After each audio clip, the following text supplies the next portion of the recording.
des hadiths, elle a fait tout un travail scientifique d'authenticité des hadiths, et on s'est rendu compte à quel point aujourd'hui on pratiquait, à quel point des hadiths misogynes et machistes ont été fabriqués pour qu'on puisse appliquer.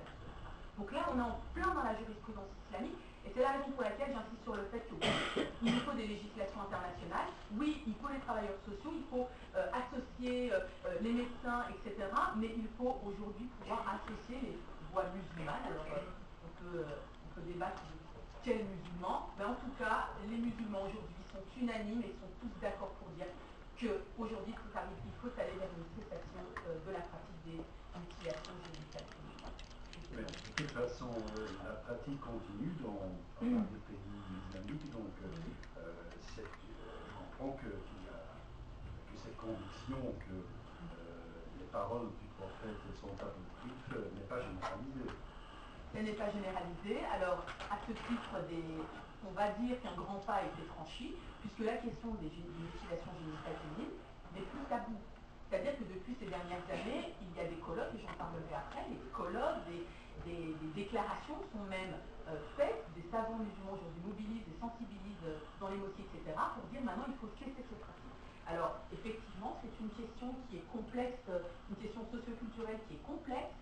Il faut la traiter avec doigté et prudence, vraiment pour qu'il y ait un résultat concret sur le terrain. On ne va pas changer la condition des femmes sur le terrain, réformer les mentalités, malheureusement, ne se font pas de manière anarchique.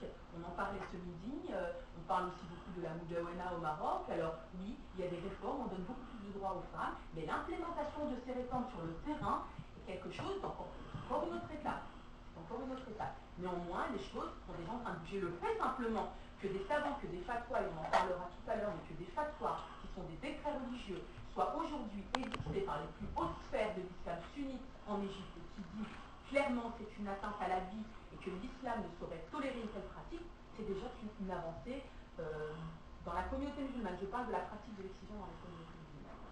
Merci, Malika. Même question pour vous, Philippe Dupré. Est-ce qu'on a fait un bon choix de lier tellement étroitement aujourd'hui la pratique de l'excision et la religion? C'est sur le bouton. Encore une fois.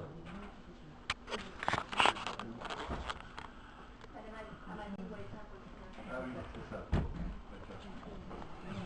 Non, je vais commencer encore une fois. Encore une fois, oui.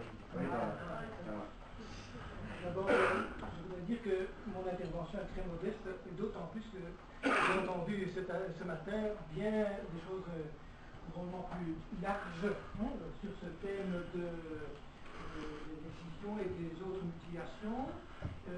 Comme chrétien, j'estime d'ailleurs que ce n'est pas ma mission d'interférer à ces niveaux-là. Je vais rester vraiment à ce qui est l'élément religieux et de la question qui est posée ici. Il faut savoir que j'interviens aussi, je ne vais pas dire que j'interviens en ayant demandé l'aval de mon archevêque ou du pape, mais en croyant que je suis suffisamment chrétien pour avoir aussi une parole en vérité et qui est par ailleurs quand même reconnue par le fait qu'Entraide et Fraternité et Vivre Ensemble sont deux associations qui depuis 50 ans sont reconnues par notre diocèse de Bruxelles et de Wallonie comme Goederuil, Nouvelle-Zélande, donc du côté néerlandophone et bruxellois. Reconnues pour mener des tâches de partenariat, d'ouverture, d'engagement social et avec les communautés qui sont marginales ou marginalisées. Et c'est un peu dans ce domaine-là que je dans le public le thème de la religion, de l'excision de la religion est à mon sens un excellent thème parce que depuis les 15 ans de mon investissement personnel, peut-être un petit peu plus, je n'ai pas souvenance d'un débat consacré à cette thématique. D'autre part, je me pose des questions non pas quant au thème, mais aux trois protagonistes, parce que je me rappelle qu'il y a à cette table 3 féministes convaincus, et donc il ne peut pas y avoir de débat.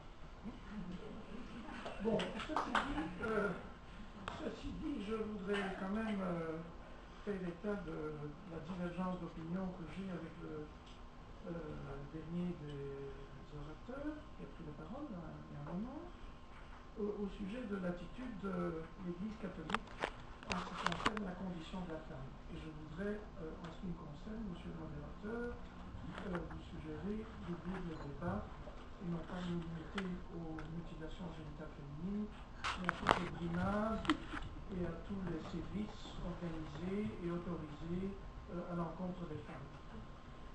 C'est le troisième des féministes qui propose ce thème. Alors, pour répondre à l'argument du révérend père Duprier concernant l'attitude de l'Église, le plus pur des hasards, ou, puisque j'appartiens à l'Église du libre examinisme et de l'athéisme, la divine providence athée a fait qu'un article paru nous sommes vendredi, il y a exactement une semaine dans le Monde, vrijdag 28 januari 2019, est une tribune libre de Étienne Bromé, que certains d'entre vous connaissent certainement, ancien jésuite,